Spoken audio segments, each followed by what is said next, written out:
Il est 20h sur nos antennes, c'est l'heure du journal. Assoumène, bonsoir. Bonsoir Papis, bonsoir à vous. Merci de nous recevoir. Voici le sommaire. Le droit de vote sérieusement menacé au Sénégal. Le PDS désigne le chef de l'État comme principal responsable et invite le peuple sénégalais pour la conservation des acquis démocratiques. Pape Samba Mboup, du même parti, tire la corde de l'objection contre ses camarades. L'ancien chef de cabinet du président Wade martèle que son parti n'a pas le courage de sa politique. LAPR riposte et dénonce la semaine de mobilisation du front. L'intention manifeste de déstabiliser le pays est établie. Pour autant, les apéristes promettent une réplique adéquate à toute forme d'agitation et de propagande. Ici à Dakar, c'est l'heure du bilan du service d'hygiène, l'exercice de l'année 2014 diagnostiqué. Le satisfecit sanctionne l'activité malgré le manque d'agents, 36 pour tout le département de Dakar et seulement 2 véhicules. En sport, CAN 2015, la Guinée et le Mali attendront pour savoir s'ils sont qualifiés ou pas. Ce sera demain après un tirage au sort. Ils ont fait un but partout aujourd'hui alors que la Côte d'Ivoire passe devant le Cameroun. Chez les Lions, c'est le lendemain de l'élimination. Nous reviendrons très largement sur cette déconvenue sénégalaise. Enfin, le dossier du jour s'arrête sur le statut de l'opposition au Sénégal.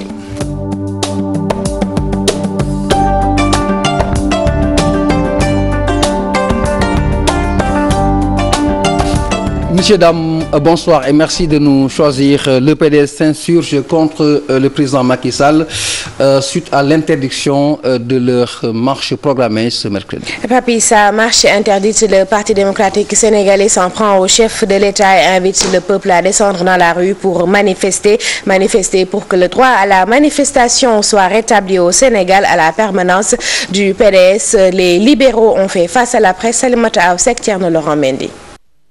dafa doy lu doy na mi ngi mbéj mi ngi pes mi ngi dóor mi ngi padd dàq ñu mbéj dàq ñu dóor dàq ñu padd. Ils sont très remontés contre le régime de Macky Sall suite à l'interdiction de leur marche initialement prévue ce mercredi, les meetings et sittings de vendredi et samedi prochain. Selon Maître Amadou Sall, trop, c'est trop. Cette marche est interdite par le préfet. En ce qui nous concerne, PDS, nous protestons avec la dernière énergie contre cette interdiction que nous considérons comme la manifestation d'une confiscation des libertés. Parce que la marche pacifique, comme les meetings ou toute autre manifestation, et d'essence constitutionnelle. Les camarades de Mayoro Faye ont décidé maintenant de se référer au tribunal du peuple. Mais pour aujourd'hui, ils ont décidé d'interdire la marche. Nous avons décidé de la délocaliser. De la délocaliser au niveau de toutes les sections, au niveau de tous les quartiers de Dakar, dans tous les secteurs et dans tous les villages du Sénégal. Nous délocalisons la marche aujourd'hui et demain. Et nous demandons à tous les Sénégalais et à toutes les Sénégalaises de manifester leur désaccord par les moyens que la loi leur donne. Sur ce, les libéraux demandent à Macky Sall de revoir sa démarche. Le président Macky Sall ne peut pas interdire aux Sénégalais ce que lui-même a fait en France. Il est allé en France, il a marché à Paris et il a marché pour, dit-il, la liberté d'expression, le droit à la liberté d'expression. Nous aussi, comme lui à Paris, nous estimons avoir le droit de manifester librement nos opinions par la marche, par l'écrit et par toute autre forme d'expression. Le PDS et le Front patriotique demandent à tout le peuple sénégalais de manifester à titre personnel dans leurs localités respectives pour que leur droit de marche leur soit octroyé dans les plus brefs délais. Salimata Aw Seck, des discours, des appels à manifester, que de déclarations. Pape Samba Mboup contre la stratégie de lutte du PDS, une stratégie de poltron de peureux selon lui. Autrement, le parti n'a pas le courage de sa politique. Pape Samba invite ses camarades à se rebeller. Il est grand temps de se rebeller pour barrer la route au président Macky Sall. Ces propos sont recueillis par Salimata Aou et Thierno Laurent Mendy. Ça suffit. Et quand on demande aux gens de rester chez eux et de manifester, où est-ce que vous avez vu ça? Dans quel pays? On veut en découdre avec ce régime. Il faut faire sortir les gens. Il faut qu'on aille tous à la place de l'Obélisque et qu'on marche, qu'on refuse les interdictions. Voyez, interdiction. Vous voyez, au Burkina Faso, ils ne sont pas plus forts que nous. Mais quand ils ont voulu se défaire du régime, ils l'ont fait. Nous avons les leviers qu'il faut. Mais tant qu'on a manifesté, c'est que ça c'est quoi? C'est des poltrons ces gens-là. Il faut qu'on se batte. Ils vont aller en prison. Ils vont les détruire Macky un à un. Et puisqu'ils cherchent à nous détruire, qu'on le détruise. Et on a les moyens, on a le peuple avec nous. Qu'on descende dans la rue, qu'on marche sur le palais. C'est moi qui le dis. Et j'assume. Voilà. Conférence de presse, doyna. Tout corps agressé se défend. On a une voilà. La semaine de la mobilisation mal vue par les apéristes qui estiment que c'est simplement une mauvaise propagande. Pour les apéristes, Papis, les libéraux veulent juste déstabiliser le pays et ils les trouveront sur leur passage. Fini l'agitation et la propagande. Mame Mbaye Niang et Youssou Touré et c'est aussi plutôt face à la presse devant Maïmouna Ndiaye et Younous Diatta.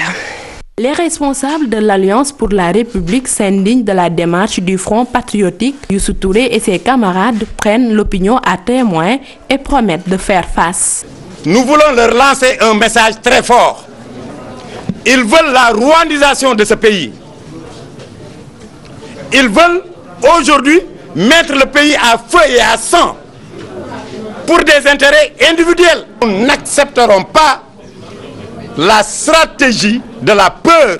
Dans quel pays y a-t-il des marches combinées tous les jours pendant une semaine et nous promettre aux Sénégalaises et aux Sénégalais une semaine de feu? Pour Youssou Touré, le Parti démocratique sénégalais veut semer le doute. Il appelle à la paix et au respect des institutions. La séparation des pouvoirs est une réalité. Nous l'avons dit.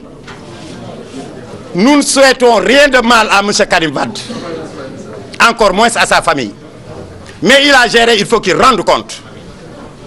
Nous-mêmes, nous avons rendu compte. Même après l'accession du président Macky Sall à la tête de ce pays, j'ai été convoqué au tribunal et je me suis rendu. J'ai répondu à la convocation du juge. Nous voulons la paix dans ce pays. Nous voulons l'équité. Nous faisons tout pour éviter à notre pays le chaos. Les personnes arrêtées vont répondre de leurs actes. Les manifestations seront encadrées. Mame Mbaye Niang et Youssou Touré sont formels.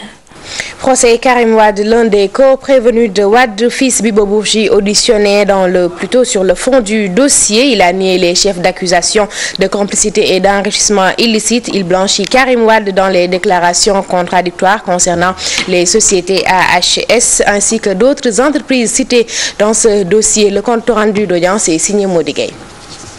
À travers une procession de foi, Ibrahim Abdou Khalil Bourgi se porte en faux contre les accusations qui pèsent sur lui. Il déclare: je travaille tout petit, mes parents m'ont légué des biens qui me permettent de n'être le faire-valoir de personne. Je suis là pour défendre mon patrimoine, mon honneur, ma famille. Je n'ai jamais travaillé pour le compte de Karim Wade. Bibo Bourgi tient à préciser qu'il n'est le prête-nom de personne avant d'affirmer que certaines de ces sociétés de droit sénégalais ont été constituées légalement. Ensuite, s'en est suivi un véritable jeu de questions-réponses avec la Cour, des questions ayant trait à la création de la société AHS. À ce temps, concernant la première citée, il reconnaît la paternité, même si dans la Constitution, c'est d'autres noms qui figurent dans les papiers. Une première interrogation qu'il a tenté d'expliquer dans un langage clair-obscur. Dans cette même ordre d'idée, il a laissé entendre que AHS Sénégal ne saurait être la maison mère des autres filiales d'Afrique. Elles appartiennent plutôt à Medis Mild SN Africa, dont lui et son frère détiennent 90% des actions et pas Mamadou Pouye le 10%. Laquelle laquelle est créée par une convention entre AHS Sénégal et Menzies Afrique et son siège est au Luxembourg. Revenant sur les comptes de Monaco, il nie toute implication de Karim Wade et les flux financiers provenant de AHS et de Menzies ont servi à bâtir le patrimoine d'Arstan, une société immobilière devant occuper une superficie de 2000 mètres sur la corniche pour un montant de 250 millions, mais qui est source de litige entre le général Cissé et le sieur Mody Ndiaye, désigné comme le vendeur. Une audition qui aura duré 8 heures de temps et sans conseil juridique et qui va se poursuivre ce jeudi avec le parquet spécial qui va prendre le relais. La note syndicale contenue dans les propos de Youssou Touré, secrétaire d'État à l'alphabétisation, il se prononce sur le SAES quant à son combat. Il estime que l'espace universitaire doit être apaisé. Ces propos sont recueillis par Maïmouna Ndiaye. Il faudrait qu'il participe à la pacification de l'espace universitaire. Il ne sert à rien que dans un pays, dans un petit pays économiquement faible, que tous les jours qu'on soit confronté à des problèmes de toutes sortes. Franchement, cette fibre patriotique, il faut qu'on la fasse revivre, il faut qu'on la fasse renaître. Nous sommes un petit pays. Il ne faudrait pas qu'on se distingue par des actions, par des actes qui ne nous honorent pas. Donc nous lançons un appel au SAES. C'est un grand syndicat, c'est un syndicat digne. Nous leur lançons un appel pour que véritablement qu'on privilégie le dialogue. Autre actualité, le service national d'hygiène Papis évalue ses activités pour l'année 2014. Un bilan satisfaisant malgré quelques difficultés. On peut en citer les 36 agents et les 2 véhicules qui sont disponibles pour l'ensemble du département de Dakar en 2015. De nouveaux plans sont annoncés, Fagarou ak Karangé, des interventions mutualisées dans chaque commune. L'entrée en vigueur ce mercredi déjà. Voici le compte rendu signé Aminata Maressaw. Le service national d'hygiène, un corps dépourvu de moyens logistiques et humains. 36 agents pour tout le département de Dakar, un effectif insuffisant. Moi, je dispose de 2 véhicules d'intervention. 2 véhicules d'intervention, il faut renforcer le potentiel en termes de véhicules. On a un problème d'effectif. Comme le chef de sous-brigade l'a si bien dit, dans tout Dakar, nous faisons 36 éléments. Donc l'effectif est limité par rapport à la population de Dakar. Malgré ce manque criard de moyens, le service d'hygiène fait des réalisations. Entre autres activités en 2014, des visites domiciliaires, d'importantes saisies de produits avariés. Nous avions fixé comme objectif de visiter 25 000 maisons. On a fait 27 000. Donc c'est une avancée extrêmement importante. Et en termes de police de l'hygiène, on a fait une amende de 33 555 000.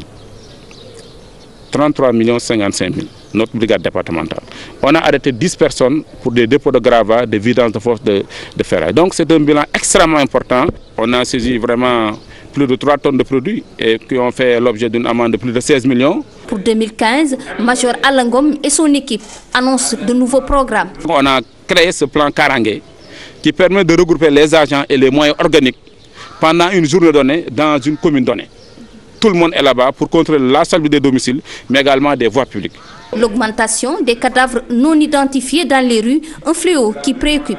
Pour les agents du service d'hygiène, cela peut être un risque de contamination parce que ces cadavres sont souvent dans un état de décomposition avancée.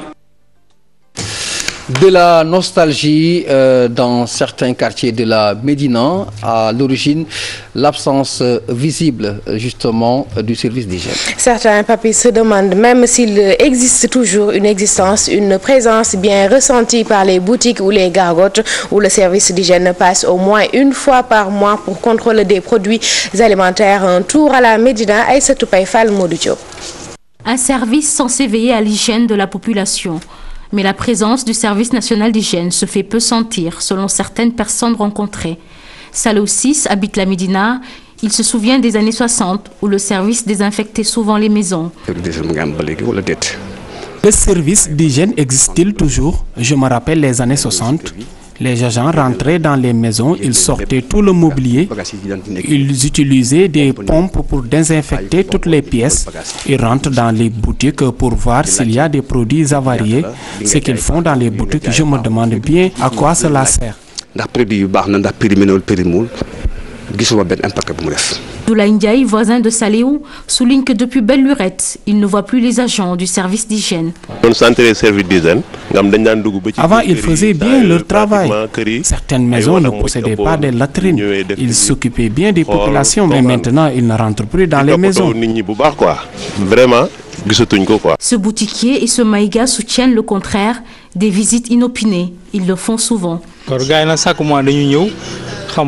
Ils viennent chaque mois pour veiller à la propreté et constater la date de péremption des produits. C'est très bien. Et constater la date de péremption des produits. Il est nécessaire de tout surveiller pour prévenir certaines choses. Cela fait notre affaire. Ça nous permet à nous vendeurs, de contrôler l'hygiène de nos produits. Combattre l'insalubrité, prévenir certaines infections, protéger la population, le sacerdoce du service national d'hygiène. Même si certaines populations déplorent leur absence, d'autres estiment qu'ils abattent un travail remarquable. Parlons maintenant football, élimination des Lions, une déception et des conséquences, papy, surtout commerciales. Vous l'avez dit, la traite n'aura pas été bonne. Cette Coupe d'Afrique des Nations ne sera pas porteuse de recettes pour nos vendeurs. Comprenez les produits dérivés, maillots, banderoles et tout ce qui s'ensuit. Il ne reste que le tourisme ou les touristes pour écouler cette fameuse marchandise. Reportage Pape Ndari Fall, Younous Diatta. Une déconvenue, les Lions du foot éliminés, des conséquences énormes. Vendeurs de maillots, bandeaux et autres gadgets à l'effigie des couleurs nationales parlent de déception. C'est trop dur, nous avons beaucoup investi dans cette vente, c'est une grosse perte. Notre élimination est difficile à gérer. On a mis beaucoup d'argent dans ce commerce. Par exemple, à un moment donné, il était difficile d'avoir de la marchandise, mais nous pensions pouvoir nous en sortir. Si vous avez beaucoup acheté, vous êtes obligé de les écouler. Les collègues de Momodou ont beaucoup investi dans cette vente, mais l'élimination de nos Lions dès le premier tour laisse entre leurs mains de la marchandise à écouler. Entre 800 et 900 000 la vente, j'ai mis presque 300 000 dans ce commerce de maillots, de banderoles et autres gadgets. Pour les solutions à cette situation inattendue, chacun y va de son chemin. Les touristes vont venir, je vais me rabattre sur eux car ils sont mes clients. On est obligé d'attendre les touristes et immigrés qui rentrent en Europe, mais les Sénégalais, eux, ne vont plus acheter les maillots. Après la débâcle des Lions du Sénégal en cette CAN 2015 dès les phases de poule, les conséquences sont nombreuses. Les vendeurs d'objets aux couleurs nationales ont perdu tout espoir. Après d'énormes investissements, ils se retrouvent sans gain. Ils vont devoir partir à zéro. Alors, lendemain d'élimination rime avec spéculation. Les entreprises du Sénégal ont vécu à leur façon cette déconvenue. Papy, c'est dans leurs différents services des personnes rencontrées par Maïmouna Ndiaye dans leurs services respectifs. Bientôt, l'ambiance ne sera plus la même. La raison, l'élimination des Lions. Forcément, un vide va se sentir, mais la compétition, ils vont continuer à suivre à leur façon. Mais c'est sûr, il y aura moins d'ambiance, moins de passion, moins de pression. Maïmouna Ndiaye, Youssou Diatta. Drapeler dans son bureau, une manière pour Fatou Meng de supporter l'équipe nationale du Sénégal. À 18h, l'agent de comptoir cesse toute activité. On écoute la RFM avec Malal et Laïdjaou. On supporte. Bon, on est là jusqu'à 18h. On écoute la radio. Ensuite, on part. Mais en concentrant, parce que bien vrai que on est concentré, on n'a pas de télévision. Mais on suit la con comme tout le monde. Autre structure, autre supporter. Contrairement à Fatou, Biram Sissé suit tous les jours la Coupe d'Afrique des Nations à son domicile. Je descends à 16h, je peux voir une partie à la maison. Ça ne m'a jamais dérangé. J'arrivais à la maison peut-être en voyant certainement 5 ou 10 minutes dans la première mi-temps. Et le reste, j'arrive à suivre ça correctement. Le Sénégal éliminé au premier tour, mais la compétition continue. Les deux travailleurs sont unanimes. La qualification, c'était à la deuxième journée. Le Sénégal contre l'Afrique du Sud. Parce qu'on est bon, c'est nul, on l'a, mais malheureusement, on devait avoir une victoire. Mais je vais continuer à suivre la CAN, mais ce ne sera pas pareil avec l'élimination du Sénégal. Hein. J'aurais souhaité maintenant qu'on se qualifie. Surtout pour les enfants, les petits c'est les plus malheureux. Donc ça fait mal sur ce point. Continuez à suivre la CAN. Moi, je suis sportif naturellement. Je suis un sportif. Hein. La Coupe d'Afrique des Nations se poursuit sans le Sénégal. Une surprise pour bon nombre de travailleurs, mais la vie continue, les activités à leur rythme normal. Maïmouna Ndiaye, autre activité, la journée de la protection des données personnelles. Papis, le reportage de la TFM sur ce sujet. Une façon intelligente de poser la problématique du piratage, surtout avec l'éclosion ou le développement des TIC. On constate également que dans les réseaux sociaux, il y a énormément de piratage. Explication Fatou Kinedem. Facebook, Twitter, Instagram, Snapchat, entre autres réseaux sociaux. Attention aux pirates. Les données personnelles ne sont plus à l'abri. On peut vous pirater soit votre compte bancaire, ce qu'on appelle le phishing. C'est seulement une partie, c'est-à-dire lorsqu'on vous envoie des mails en vous disant par exemple vous avez gagné quelque chose, ou si on attaque votre site internet. Et c'est le cas aujourd'hui avec l'actualité de Charlie Hebdo, où on voit donc une bataille entre les pirates islamistes et les pirates en quelque sorte français. Des vies privées étalées sur la toile, conséquence. La perte de données peut amener même la cyberguerre. Fatou Diouf, élève, son compte Facebook piraté, raconte. On m'avait piraté en prenant mes photos sur mon compte Facebook, en le piratant, de les transformer, de les faire des choses que c'était pas moi. Alors que je ne savais pas dire. C'était tellement difficile pour moi. Lutter contre le piratage, un casse-tête pour les internautes. Des moyens pour y faire face. Il faut vraiment se protéger. Protéger en faisant quoi? Ne pas trop divulguer des informations importantes sur vous. Si vous êtes sur les réseaux sociaux, ne pas trop publier de photos, ne pas dire où est-ce que vous êtes.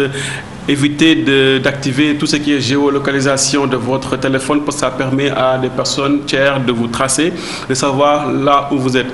Mais surtout, il faut éviter de parler avec qui que ce soit. Et surtout, éviter de cliquer sur n'importe quel lien. Le piratage s'est beaucoup développé avec l'Internet. Au Sénégal, 34% de la population l'utilise et près de 90% des jeunes se servent des réseaux sociaux. Fatou Kinedem, maintenant la page internationale à 48 heures du 24e sommet de l'Union africaine. 25 pays se sont retrouvés à Addis Abeba pour trouver des solutions aux problèmes libyens. Toute intervention militaire a été écartée par le groupe de contact Paris. Le gouvernement a mis en ligne un site destiné à lutter contre la propagande djihadiste sur Internet, mais d'abord Boko Haram avec les craintes de l'Organisation des Nations Unies. Ngonengom. Pour l'envoyé spécial de l'ONU dans la région ouest-africaine, le Nigeria ne peut plus agir seul contre Boko Haram. C'est tout le Sahel qui est désormais sous la menace de ces islamistes. L'organisation internationale prévient, la zone est de plus en plus impactée avec le nouveau camp du mouvement implanté juste dans le nord Mali. Pour Hirut Selassie, il est temps de passer à l'action et de prendre conscience du danger que représente Boko Haram pour l'ensemble du continent africain. Quelle solution pour la Libye? La question a été posée ce matin à Addis Abeba au groupe international de contact créé par l'Union africaine le 3 décembre pour coordonner toutes les actions. La commission a réfléchi à comment mettre fin à la guerre dans le pays et faire face au terrorisme. Et à l'unanimité, les ministres des Affaires étrangères présents dans la capitale éthiopienne ont écarté l'option militaire. Ce n'était pas la bonne voie aux yeux des Africains. Les actions à mener devraient être plus politiques. À la rencontre ont pris part les pays du Golfe, les pays européens, plus les 5 grands du monde, soit quelques 25 pays. Et ils avaient la lourde tâche de trouver la voie qui mettrait fin à la grande foire d'Empoigne. www.stop-djihadisme.gouv.fr, c'est le site sur lequel le service d'information du gouvernement français et le ministre de l'Intérieur ont travaillé pendant des mois pour faire face à la propagande djihadiste sur Internet.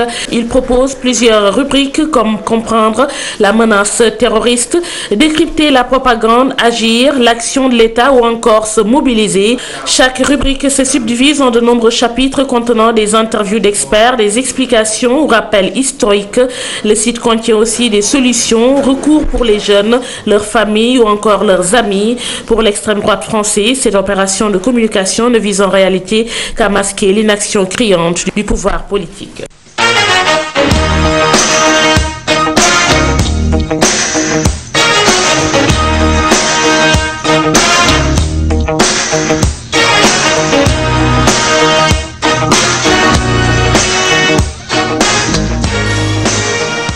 Nous en arrivons à la page sportive. Nous commençons déjà par la proximité. Je rappelle que il est effectif. Donc le départ de Alain Giresse. Mais je rappelle qu'il y a un moment, la Côte d'Ivoire s'est qualifiée devant le Cameroun après une victoire d'1-0. Alors que dans l'autre match Guinée-Mali, c'est le tirage au sort qui va départager les deux formations qui ont fait un but partout. Ce sera donc demain. Je vous le disais, le Sénégal est su peut-être ses larmes au lendemain de cette élimination. Vous le savez déjà, Giresse est parti, mais la fédération compte ouvrir des négociations et des entretiens avec tous les acteurs concernés pour la reconstruction éventuellement de cette formation et dégager le profil qui irait dans le sens voulu. Voici le compte rendu de notre envoyé spécial, Cheikh Tidiane Diao. Le divorce est consommé entre Alain Giresse et la Fédération sénégalaise de football après l'élimination des Lions. Nous avons convenu avec lui de nous séparer. Bien entendu, il n'y a pas possibilité de renouveler parce que l'objectif que nous attendions, le travail que nous attendions n'a pas été accompli, n'a pas eu le résultat escompté. La FSF, comme à son habitude, a dégagé ses critères pour le nouveau sélectionneur. Rien n'empêche qu'on puisse avoir un entraîneur africain ou pourquoi pas un entraîneur sénégalais. L'équipe fédérale n'a pas manqué de répondre aux critiques de Bakardia, ancien ministre des Sports.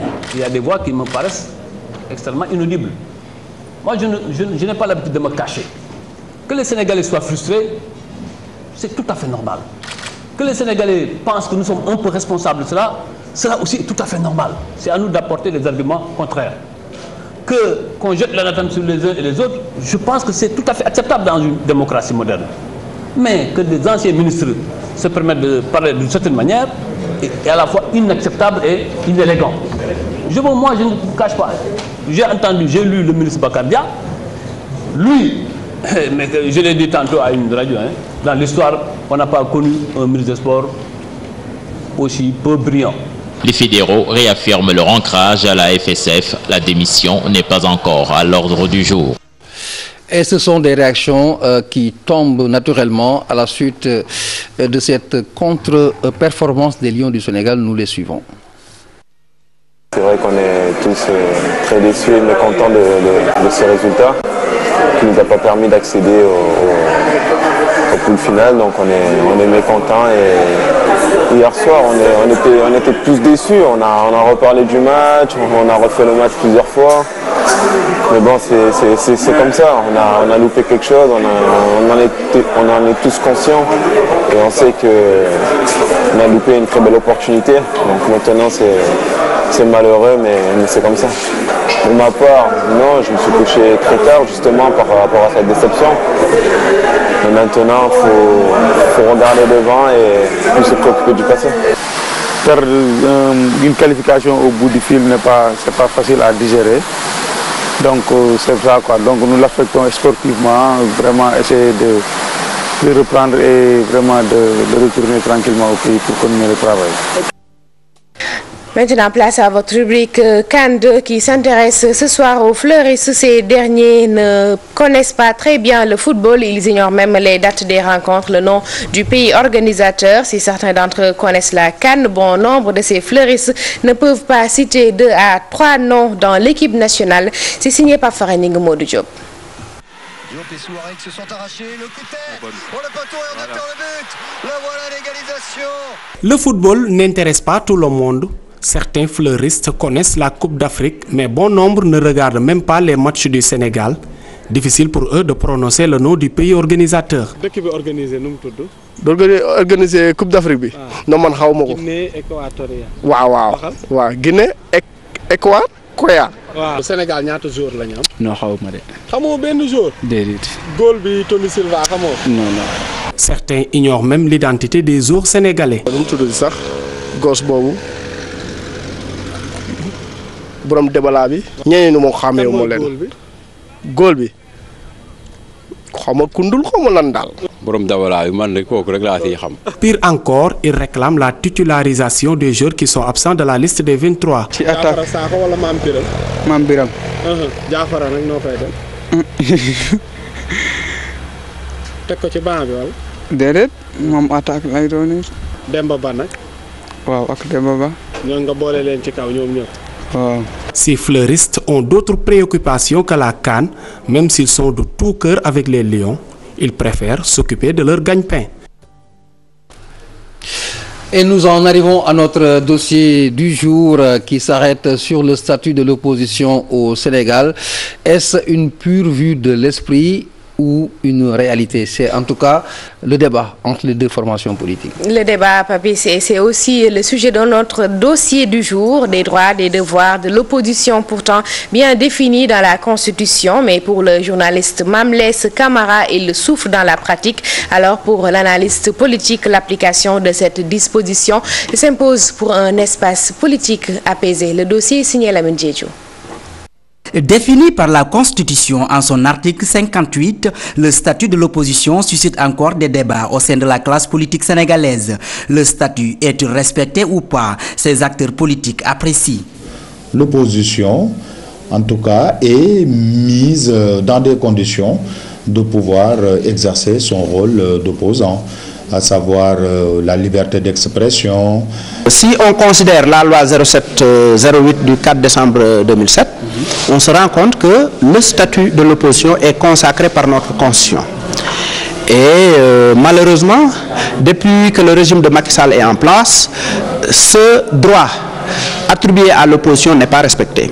Des marches ou encore des meetings interdits à l'opposition, à tort ou à raison. Les différentes parties se rejettent la responsabilité. Macky Sall qui n'a pas respecté le droit de marche, qui n'a pas respecté le droit de manifester, qui a pris la ferme volonté de casser son opposition, est dans cette œuvre. L'administration territoriale est habilitée à en évaluer les risques et à formuler, à prendre des décisions.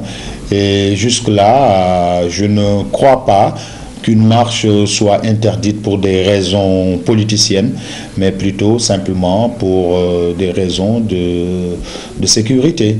En arbitre, l'analyse politique Mamles Camara souligne que le statut de l'opposition tarde à émerger au Sénégal, et cela pour plusieurs raisons. L'opposition est respectée en fonction de ses différentes postures. S'il s'agit d'une opposition parlementaire, par exemple, elle a acquis, par son élection à la représentation nationale, le droit de s'exprimer. Sinon, le statut de l'opposition, c'est très souvent le bon vouloir du préfet. Le journaliste conseille également d'assainir l'espace politique afin de permettre à l'opposition de s'exprimer. Le désordre est tel dans le secteur au Sénégal qu'il faudrait commencer par régler le problème de la prolifération des partis politiques. Sinon, n'importe qui, créant n'importe quel parti, pourrait se prévaloir du titre d'opposant et exiger un certain nombre d'égards. En 2012, déclarait le président Macky Sall qu'il allait donner un statut à l'opposition. 3 ans après, la question continue de diviser les acteurs politiques. Certainement que le débat sera poursuivi par tous ceux qui sont concernés sur ce statut de l'opposition qui met fin à cette édition. Assou, on dira merci à tous ceux qui nous ont suivis. Merci Fabrice, merci à vous chers téléspectateurs. Voilà, ce sera tout pour aujourd'hui. À tous ceux qui nous ont suivis, tous nos remerciements. Restez sur nos antennes et bonsoir à tous.